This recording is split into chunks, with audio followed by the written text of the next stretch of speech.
cross-agency group that includes the Department of Transportation, the Department of Public Safety, the North Carolina National Guard, the State Highway Patrol, and our state's utilities.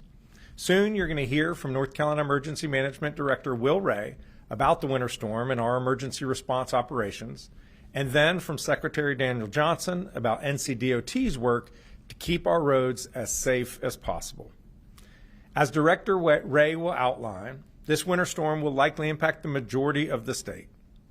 At this time, our greatest concerns are potential power outages and road safety over the coming days. Ice accumulation may lead to power outages, and we recommend everyone keep their devices charged, have a flashlight and battery-operated radio on hand, and think about what you may need to stay warm and fed if you lose power. Precipitation and freezing temperatures may also make a mess of our roads, even with the 300,000 gallons of brine that NCDOT has already put down. Thawing and refreezing leads to black ice, so everyone needs to be careful on the roads for not only during the storm, but for a few days after the storm hits. Please avoid driving unless it is necessary to travel. This will keep you safe and the roads clear for first responders and anyone else who must be on the road. Some communities may open warming stations for those who need a safe refuge from the cold temperatures. You can find information on resources in your community by visiting your local government and emergency management agency's website and social media accounts. This morning, in addition to Director Ray and Secretary of Transportation Johnson, I'm also joined by Secretary of Public Safety Jeff Smythe, Major General Todd Hunt of the North Carolina National Guard, and the Commander of the State Highway Patrol, Colonel Freddie Johnson. Jackie Mativier and Mary Lee Bahar are our Spanish language interpreters, and our American Sign Language interpreters are Stephen Holland and Abby Quick. As we stand here now, emergency management officials, Department of Transportation crews, State Highway Patrol troopers, and the National Guard are hard at work preparing for the winter weather, brining the roads, pre-positioning resources, clearing abandoned cars from the shoulders of our highways, and working closely with local governments across the state to coordinate assistance quickly. High clearance vehicles are ready to support stranded drivers. The Forest Service is ready to remove downed trees from roads. Aviation assets, planes, helicopters are ready if needed. During winter weather, just like in any severe weather situation in our state, our number one priority is to keep people safe. So we recommend that you take the following actions to navigate this winter weather event. First of all, stay informed. Make sure you're following your local media, the National Weather Service, and your local emergency management agency. Second, get prepared.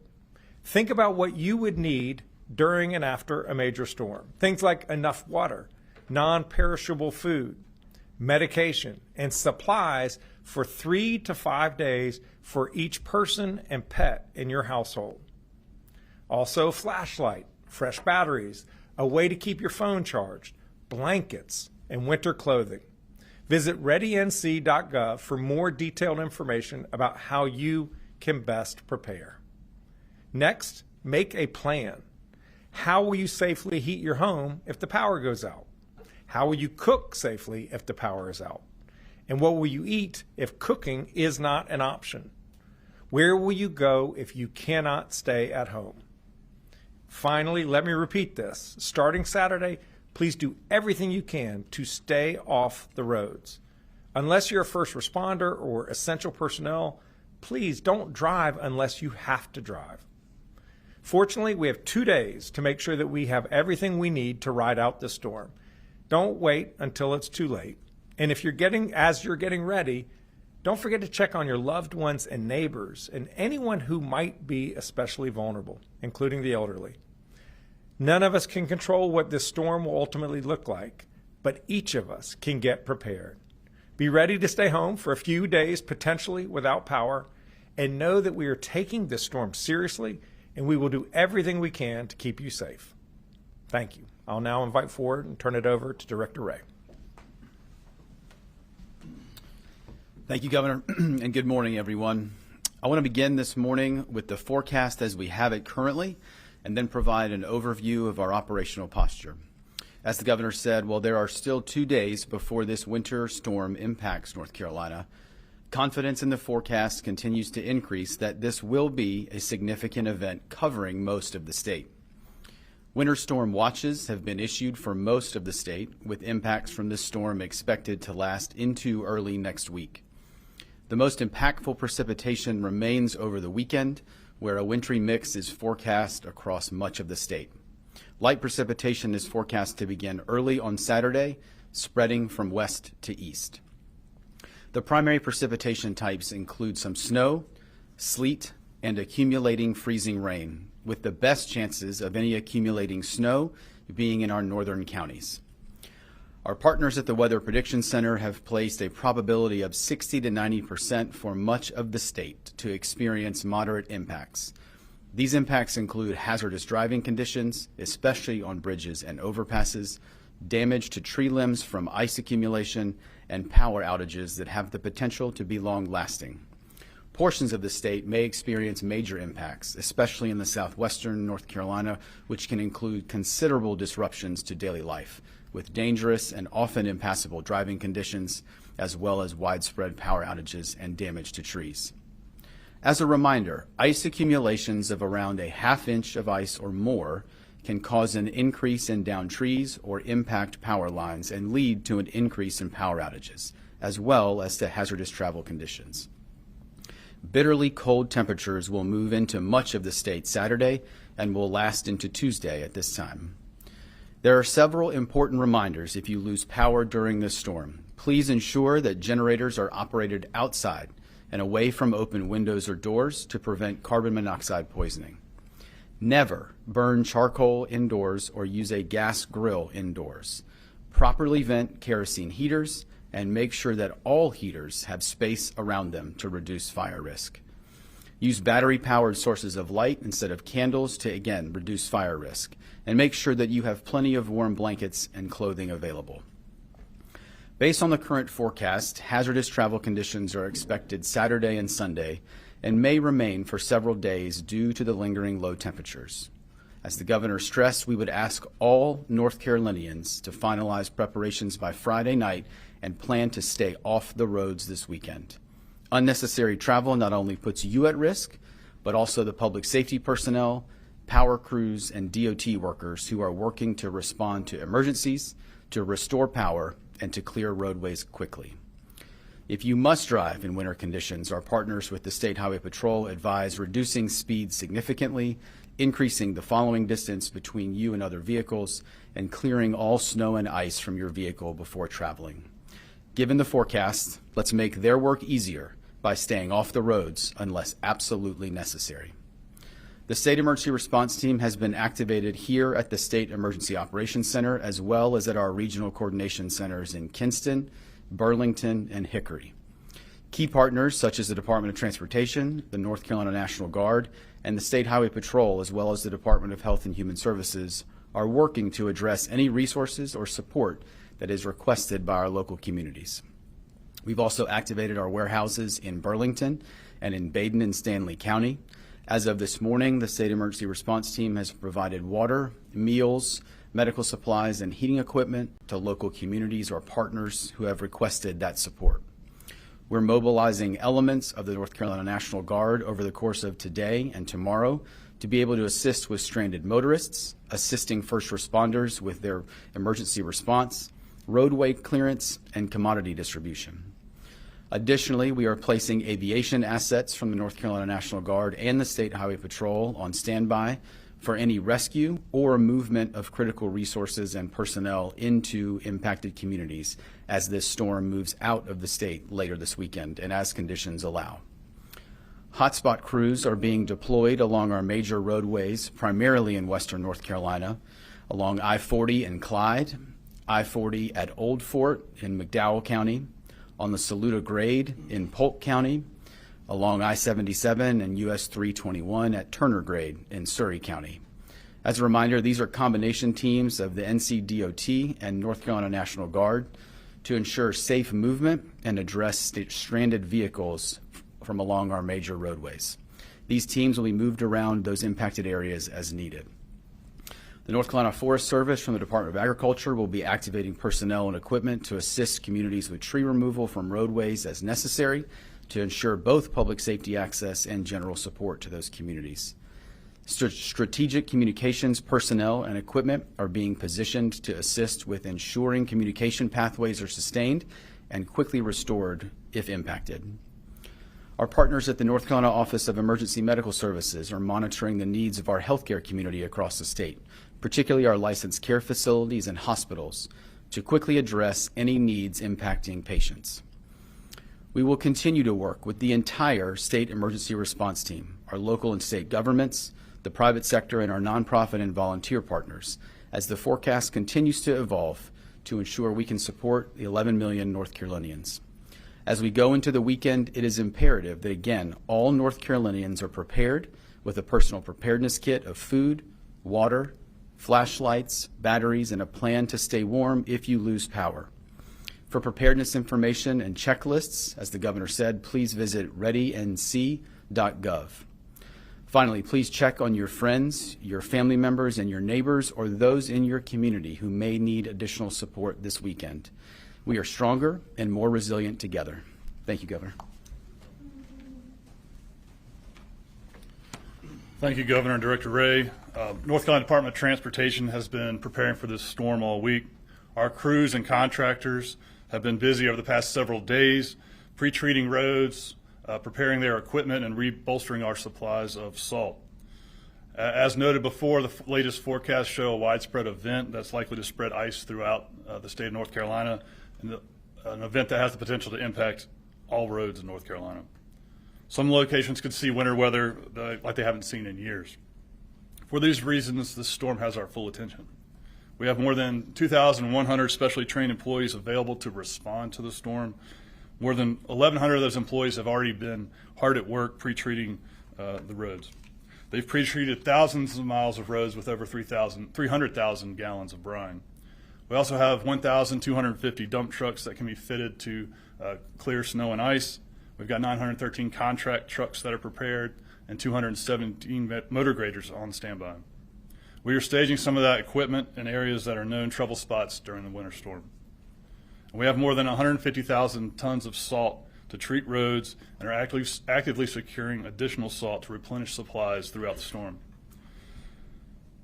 If the current first forecast holds, road conditions will deteriorate quickly as the storm moves through the state Saturday and into Sunday.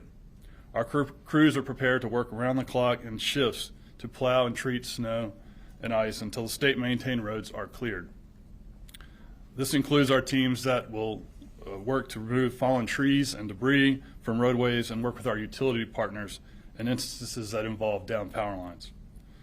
Their efforts will be invaluable in restoring connectivity if ice is a major component of this storm, which is expected at this time.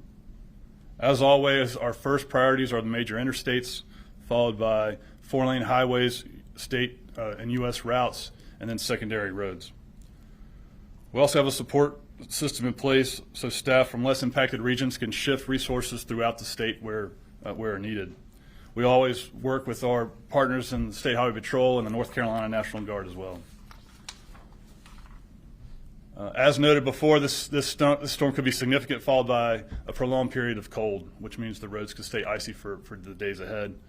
We ask the public for your cooperation and your patience. Our crews will work hard to get your roads cleared as soon as possible. We urge people to get prepared now for what's shaping up to be a very cold period in store for our state. Please don't try to drive once the storm hits unless it's necessary. Cars and ice simply do not mix. This will keep you safe and give our crews and emergency responders the space they need to do their jobs. Once conditions start to improve, please check drivenc.gov to get the latest travel information. Please protect yourselves, your families, and everyone responding to this storm by being patient and playing it safe. Thank you, Governor. Secretary Johnson from the Department of Transportation. At this point, we're happy to take questions from folks in the audience, and if you would just go to the microphones and identify yourselves, and we'll go from there.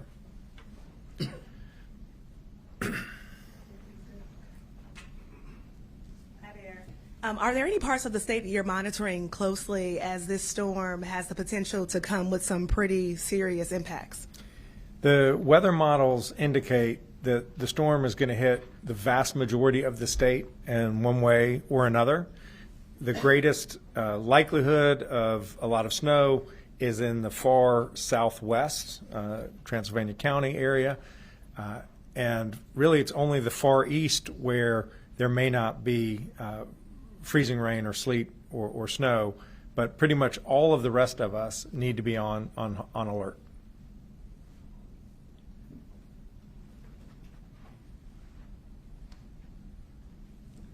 Hi, Caroline Yaffa with WRAL News. What authority does the state have right now if utilities or private contractors fail to restore service quickly, and are you prepared to use it? I am very confident in the leading utility, Duke Energy, as well as all the electric co-ops and electricities, that they are taking this storm very seriously, and they are bringing in assets from other states that are not as threatened as North Carolina is. And so they are taking it extremely seriously, and we look forward to working with them, clearing the roadways so they can quickly get where they need to go to ensure that people's power is restored as soon as possible. Thank you.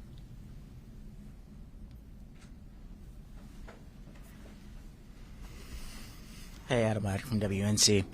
What are the latest projections from Duke Energy as far as the number of people who could lose power in this storm that you've seen? I think at this point, it's just entirely premature for them to be able to know how many people will lose power.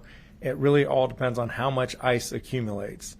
The more ice there is, the more trees that will fall. If there's incredible amounts of ice, it can actually impact the lines themselves. The vast majority of people will lose power, not because the lines fail, but because trees fall on those lines. So we don't know how extensive it will be. We anticipate that there will be people who lose power over the weekend. Duke Energy is also anticipating that, and that is why they are bringing in crews from across the country so that they can be prepared to respond as quickly as possible. These temperatures are going to be very low in the days that follow, and we don't want anyone to be without power for any minute longer than is absolutely necessary. And I know that Duke Energy feels exactly the same way. And then Director Ray mentioned the communications infrastructure. I'm wondering if you can sort of walk me through maybe what some of the lessons we learned from Helene and the prolonged outages there, or how those are kind of being used now during this event to keep things up. Director Ray? Thanks, sir. Thank you for the question. I think whether it's Helene or some of the events that we've dealt with in the past, I think the continued focus on making sure that state partners, state agencies, response partners, as well as our local communities have multiple layers of redundant communications. And so a number of the response assets that we push out from a variety of the agencies that you see here on the stage now come with some redundant comms equipment that now goes out with them as a result of some of the lessons learned we've had from both Helene as well as some recent events. Those are steps that many of our local governments and major public safety agencies have also taken. We have refined some of the available communications assets that we have here available at a state level. We've moved some of those into primarily the central part of the state based on some potential needs and where we could see maybe potential impacts and need that support. So I think what you're seeing certainly after Helene, but again, really after every event, is a continued prioritization and focus on making sure that we've got the right communications assets out there to be able to support public safety as well as access to public safety. And again, I think our partners at the State Highway Patrol have done an incredible job maintaining the Viper system. And again, I think are focused on making sure that that system continues to be strong and resilient and available for those that need it. Just real quick, when you say communications assets, are you talking like Starlinks, mobile towers? Like what are we talking about? All of the above. I think whether it's mobile radios, whether it's a capability like Starlink, whether it's we have mobile towers, we have some other kind of packages that have been put together that have multiple capabilities on it to be able to help local governments or local public safety agencies or our state partners be able to access necessary networks. Just to follow up on that, General Hunt briefed us this morning about the work of the National Guard, and each of these pre-positioned groups have Starlink with them in addition to traditional forms of communication. We just want to make sure that we're able to talk to each other no matter what happens with the weather. I'm sorry, Dawn. Right, Dawn Vaughn with the News and Observer. You mentioned a couple of different trouble spots. What exactly makes them trouble spots, and what does that look like as far as adding resources there in terms of equipment, personnel? You know, what's the extra going to do to help them? I'll have Secretary Johnson address that in detail, but basically it's when the places in North Carolina where the highways go up quickly, Old Fort, on heading up the escarpment in Surrey County and Polk County, but if you would, Will.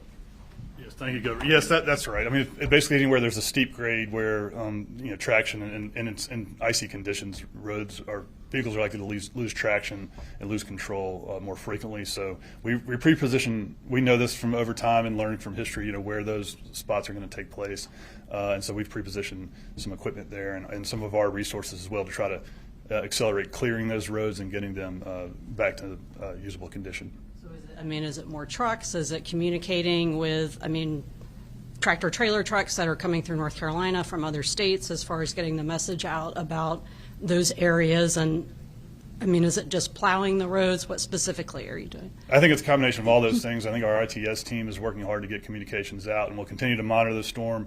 As it's not completely predictable exactly where it will hit, but we can push those messages out both to the trucking community and the traveling public on where those hot spots are. Obviously, we're encouraging everyone in the commercial community and in just the general public that might be traveling to stay off the roads once this storm hits on Saturday. But we will be pushing out those communications to reiterate where those spots might be or where troubles may exist on those spots and other places across the state where we might not expect it. Actually, Colonel Johnson, I'll have you come forward if you would. Tell me because you have troopers in those locations too. What do your troopers experience sometimes in these hotspot locations? So thank you, Governor. And to add to that, we have a very strong partnership with the Department of Transportation and our National Guard partners. They'll put heavy vehicles out there to help get these vehicles cleared out of the road if they get stuck, get them out of that area. But what we see is like he said, the vehicles, we have a high concentration of crashes in these areas due to the grade. And then to go further to answer your point, we also communicate. We have a very strong partnership with the North Carolina Trucking Association, and we've messaged with them where these hot spots are as well so they can alert all these companies. North Carolina is part of a mega transport region, so we have a lot of that traffic in North Carolina. So we partner with them. They notify their federal partners so everybody gets alerted to what's going on through this area. But we have troopers staged specifically with our Department of Transportation partners and these National Guard units that's going to be there helping us. To answer your question. Thank you, sir. Yes, sir. Hello, Mary Helen with Axios Raleigh. I have a couple questions about the roads too. Are you grateful this storm is arriving on a weekend so you don't have like the 9 to 5 commute to worry about? And when it comes to asking people to stay off the roads, are y'all like calling companies and stuff? Like, are you asking like the Amazons, the delivery drivers of the world to stop this weekend, or are you just relying on them to make those decisions? Great question. There's no question that the fact that it looks like the storm is going to hit over the weekend, it's good because a lot fewer people travel during the weekends than they do during the weekdays. So that's to the good. It does raise risks on Monday, Tuesday, and Wednesday with the black ice that will be on the highways. The temperatures are going to get well below freezing every night, Saturday, Sunday, Monday, Tuesday. And that will lead to whatever slush that melted over the course of the previous day to turn into ice that night. And that's obviously incredibly problematic for traveling. We have not been calling the private delivery companies and generally leave it to their own good judgment. I don't know if Will or Dan, you want to offer anything on that? Okay, thank you. Governor, with the Glenn Wright with Progressive News, with the Walk for Peace transiting through North Carolina, have you given them any warnings or expressed concerns to them, or are you just leaving it to them to make their decisions? We are certainly aware of their coming, and we really regret for their sake and the general public's sake. I know people were really excited to welcome them to Raleigh. So we're aware of them. We're in touch with them. At this point, we're not telling them what they should be doing. Again, sort of like with the delivery companies, we leave everyone to make their own judgment as to what makes the most sense for them. And I will ask my colleagues if they have anything else to add. Nope. Thank you. Thank you. Yes, sir. Hey, it's Ethan from North Carolina's Weather Authority. One of the main questions I'm getting is massive concern across the mountains about if power is lost, how is the state preparing to maintain water resources? Since there's been concerns of weakened infrastructure across Helene. It seems to be a very big concern. Yeah, the infrastructure concerns are not limited just to electricity, but electricity drives water distribution, wastewater systems. We're worried about telecommunication systems.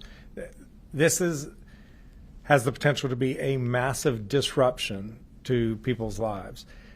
There's not that much we can do in advance to pre-position because we don't know where it's going to hit, other than what we're doing by going to these sort of known hotspots.